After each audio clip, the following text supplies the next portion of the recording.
राम राम भाई सभी को। आज की हमारी क्लास में हम पढ़ेंगे हरियाणा के प्रमुख मैदान, मृदा और पहाड़ों के बारे में। क्लास स्टार्ट करते हैं। भौगोलिक दृष्टि से हरियाणा को कितने इकाइयों में बांटा गया था? कितने इकाइयों में? 3। कौन कौन सी? कुरुक्षेत्र, हरियाणा और भटियाणा। HSSC के अनुसार हरियाणा की भौगोलिक इकाइयां हैं कितनी? 4। कौन कौन सी? शिवालिक, अरावली, यमुना घग्गर का दोआब और अनकाई दलदल। अगला है, हरियाणा के मैदानी भाग से समुद्र तल की ऊंचाई है 700 से 900 मीटर फुट। अगला, डॉक्टर जसबीर सिंह ने अपनी पुस्तक एग्रीकल्चर जियोग्राफी ऑफ हरियाणा में हरियाणा को विभाजित किया कितने भागों में? 8 भागों में। और ये 8 भाग कौन कौन से हैं? पहला भाग है गिरिपाद मैदान।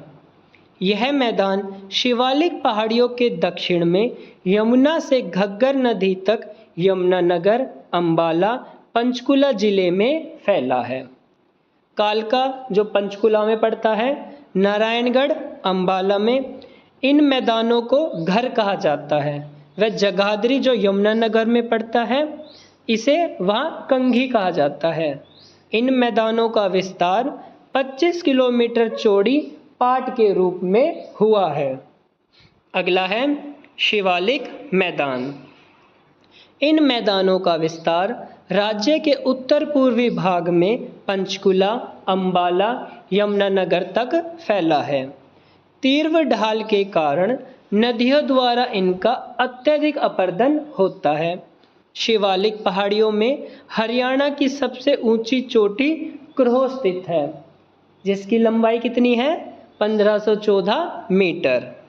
अगला है बाढ़ के मैदान। यमुना और उसकी सहायक नदियों के द्वारा पूर्वी भागों में इन मैदानों का निर्माण हुआ है। इन मैदानों को खादर या कछार भी कहा जाता है।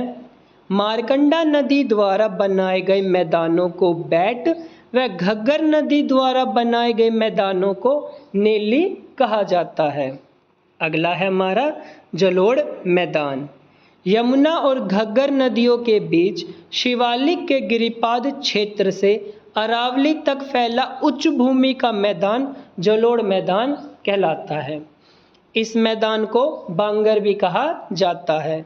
इसका विस्तार कुरुक्षेत्र, करनाल, कैथल, सोनीपत, रोहतक, पानीपत, जिंद, हिसार, सिरसा और फतेहाबाद तक है। अगला है बालू के टिब्बे युक्त मैदान। इसका विस्तार हरियाणा के पश्चिमी क्षेत्रों और राजस्थान के सीमावर्ती जिलों जैसे हिसार, सिरसा, फतेहाबाद, भिवानी, रेवाड़ी तथा महेंद्रगढ़ तक फैला हुआ है। अगला है तरंगित बालू मैदान। इनका विस्तार मुख्यतः दक्षिणी भागों जैसे महेंद्रगढ़, रेवाड़ी, गुरुग्राम में पाया जाता है। अगला है अरावली का पथरीला प्रदेश। हरियाणा के दक्षिणी भाग में फैला ये मैदान अरावली पहाड़ियों का हिस्सा है। अगला है अनकाई दलदल। हरियाणा के पश्चिमी जिले सिरसा के दक्षिणी भाग में अनकाई दलदल पाया जाता है। कुछ वन लाइनर क्वेश्चंस हैं। हरियाणा के सर्वाधिक भाग पर मृदा कौन सी है? बलुई दोमट मृदा या कछारी मृदा। अगला है लाल मृदा वाले सर्वाधिक राज्य कौन कौन से हैं? सिरसा और महेंद्रगढ़। लाल चेस्टनट मिट्टी पाई जाती है कहाँ? यमुनानगर में। बलुई दोमट मृदा का अन्य नाम है रोसली। अगला है उदासीन प्रतिक्रिया वाली मृदा के नाम से जानते हैं किसको? लाल चेस्टनट मृदा को। अगला है राज्य का मृदा लवणता व क्षारीयता से ग्रस्त कितना प्रतिशत भाग है? 32% हिस्सा। लवणता व क्षारीयता से ग्रस्त मृदा को जाना जाता है किस नाम से? रेह व कल्लर नाम से। अगला है राज्य में रेंगती हुई मृत्यु व निर्देश ध्रुव कहा जाता है किसको? मृदा अपरदन को। अगले में, राज्य में तरंगित बालू मैदान पाया जाता है कहाँ कहाँ? महेंद्रगढ़, रेवाड़ी और गुरुग्राम में। राज्य में बाढ़ के मैदान कहलाते हैं नीली व बेट, और राज्य में बाढ़ से बनने वाली नवीन मिट्टी कहलाती है खादर, और राज्य के ऊंचे पर्वतीय क्षेत्रों में पाई जाने वाली मृदा बांगर सिल्ट युक्त मृदा कहलाती है। अगला है, राज्य में सर्वाधिक उपजाऊ मृदा कौन सी है? गिरिपाद मृदा, और राज्य में गिरिपाद मृदा का स्थानीय नाम क्या है? घर व कंघी। लाल चेस्टनट मृदा में किन तत्वों की कमी होती है? नाइट्रोजन व फास्फोरस की। अगला है, थानेसर व फतेहाबाद के घग्गर क्षेत्रों में किस प्रकार की मृदा पाई जाती है? कौन सी? सोलर कठोर चीका मृदा। अगला है, मिट्टी की उर्वरता को बनाए रखने के लिए करते हैं किसकी खेती? ढेंचा मूंग की खेती। राज्य का जल अपरदन से प्रभावित क्षेत्र कितना है? 2.76 लाख हेक्टेयर, और राज्य का वायु अपरदन से प्रभावित क्षेत्र 15 लाख हेक्टेयर। राज्य में डाकर मृदा कहलाती है भारी मृदा, और हरियाणा में बालू के टीलों की सामान्य ऊंचाई कितनी है? 3 से 6 मीटर, और बालू के टीलों की सर्वाधिक ऊंचाई कितनी है? 15 मीटर। बालू के टीलों के मध्य भाग में जल भरने के कारण अस्थायी झिलझिली झील बन जाती है, जिन्हें आम भाषा में कहते हैं ठूट या बावड़ी। अगला है, राज्य का सबसे नीचा कम ऊंचाई वाला भाग कौन सा है? अनकाई दलदल, जो समुद्र तल से मात्र कितना ऊंचा है? 200 मीटर। राज्य का सबसे ऊंचा स्थान करहो, कितना ऊंचा है? 1514 मीटर। राज्य में अरावली पर्वतमाला का सबसे ऊंचा स्थान कुलताजपुर, कितना ऊंचा है? 652 मीटर। कहाँ पड़ता है ये? नारनौल में। अगले में, राज्य में शिवालिक पर्वतमाला कितनी है? 1.67%, और अरावली पर्वतमाला का प्रवेश द्वार किसे कहते हैं? गुरुग्राम को। अरावली पर्वतमाला का सर्वाधिक विस्तार कौन से जिले में है? गुरुग्राम जिले में। और राज्य में अरावली की अवशिष्ट पहाड़ियों का विस्तार कितना है? 3.09%।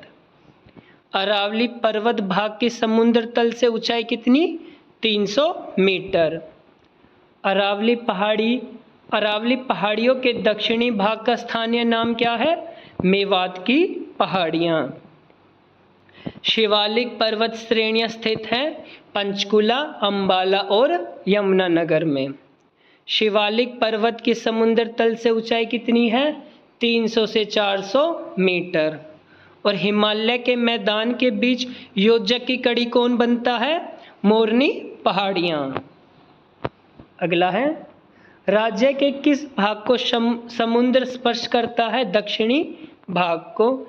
घग्गर यमुना के दोआब मैदान में बहने वाली नदियां कौन कौन सी हैं? मारकंडा, सरस्वती और चेतांग।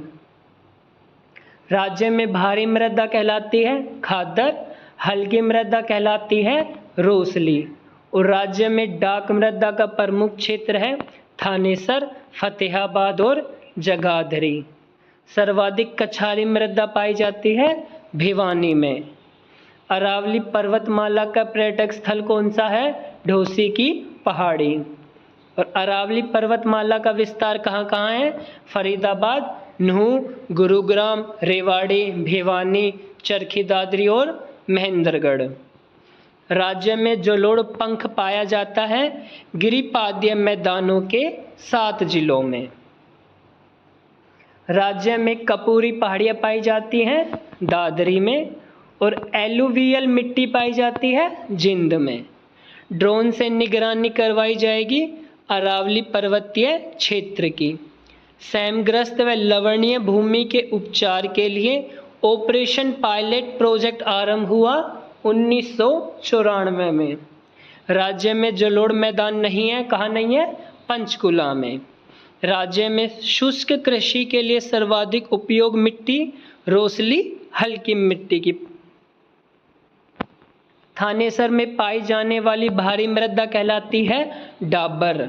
नूंह व फिरोजपुर झिरका में मिट्टी पाई जाती है मोटी जलोढ़ मिट्टी। मैदानी भागों में बनने वाली रेत मिट्टी, गाद, कठोर कैलकेरिया बजरी से बनने वाली मृदा को स्थानीय भाषा में कहते हैं कंकर्स। अगला है, किस फसल को लगातार उगाने पर मिट्टी की उर्वरता तेजी से समाप्त होती है? कौन सी फसल? कपास। हरियाणा की मृदा के लिए कौन सा क्षेत्र विवरण सबसे अच्छा है? चपटा व सूखा। मिट्टी कटाव की जांच के लिए हरियाणा में वर्ष 2003 में कौन सी वन संरक्षण योजना लागू की गई थी? कंडी विकास योजना। राज्य में पिडमोंट मैदान को स्थानीय नाम से जाना जाता है घर। अरावली पर्वतमाला के उत्तर पश्चिमी छोर में स्थित एकमात्र विलुप्त ज्वालामुखी कहलाता है धोसे की पहाड़ियाँ। अगला है, हरियाणा में किस प्रकार की मृदा नहीं पाई जाती? कौन सी मृदा नहीं पाई जाती? काली मिट्टी। आपकी आज की क्लास यहीं ख़त्म होती है। वीडियो अच्छी लगी तो लाइक कीजिए, शेयर कीजिए और चैनल को ज़्यादा से ज़्यादा सब्सक्राइब कीजिए। और कोई कुछ कमी लगे आप लोगों को तो अपना कमेंट सेक्शन ओपन है, उसमें आप कुछ भी बता सकते हैं। धन्यवाद।